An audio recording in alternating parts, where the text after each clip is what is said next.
guys, welcome back to our ongoing coverage from Gamescom 2010. I've got Eric Flannum. We're talking all thing Guild Wars 2. Eric, give us a bit of an overview for the people that obviously didn't see this morning's presentation. Sure. So Guild Wars 2 is a massively multiplayer online RPG. It's a sequel to Guild Wars 1, which has been a great success for us. It sold over 6 million copies worldwide.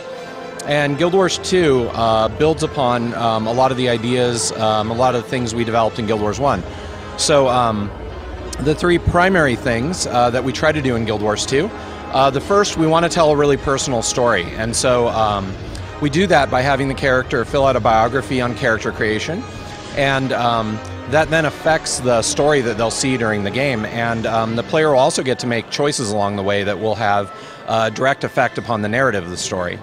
So we also have a combat system that is a little bit more dynamic, a little bit more visceral, with a heavy emphasis on positioning and sort of tactics. And then the last thing is we wanted Guild Wars 2 to be a truly cooperative game. And so we have a dynamic event system which encourages players to play with each other and gives them shared goals. So no more accepting quests and making sure you're on the same quest step with everybody else. Our dynamic event system allows players to simply just play with each other and experience kind of heroic moments together.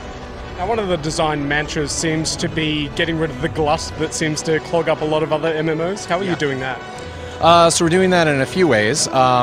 The first way is we provide a lot of different ways for people to play, and we kind of don't force that play style on the player. They're free to do what they want. If a player prefers to follow the storyline, they can do that. If they would rather kind of run around in big epic sort of battles with other players, they can do that. We're not going to force anybody to read a bunch of text or to sit through cutscenes or to do any of that sort of thing. So players can kind of play the way that they want to play. Now, you mentioned dynamic, and obviously that's a really big part. Today in the demo we saw dynamic world bosses, and as well as that, bosses that change in conjunction with the amount of players that are doing the content. Tell us about that. Okay, so one of the things that was really important for us with the dynamic event system was that players be able to play them kind of on their own terms, so that one player is able to go out in the world, and if maybe there aren't other players around, that they can participate in these events. But at the same time, if a lot of players have gathered together in an area, that the events are still good there for them too. And so we do a lot of dynamic scaling of the events. So for example, in an event that you have waves of creatures coming in, you'll see the waves get successively larger or smaller depending on the number of players there. And then you mentioned our boss creatures. Obviously we can't just spawn more bosses and things like that. And so what we do is we unlock new abilities for bosses, which doesn't mean that they're harder, but they're abilities that allow the bosses to take on more players. So for example, we have a boss creature called the Drake Broodmother, who, when more players start fighting her, she'll get this big tail sweep where she spins around and knocks players away from her, and that's a way we allow the boss encounter to become more interesting when you have more players involved in it. We also saw a little bit of class variety this morning. Hunters, for example, warriors will be able to use hunter-style bows, and there is no dedicated raising and healing class. Yes.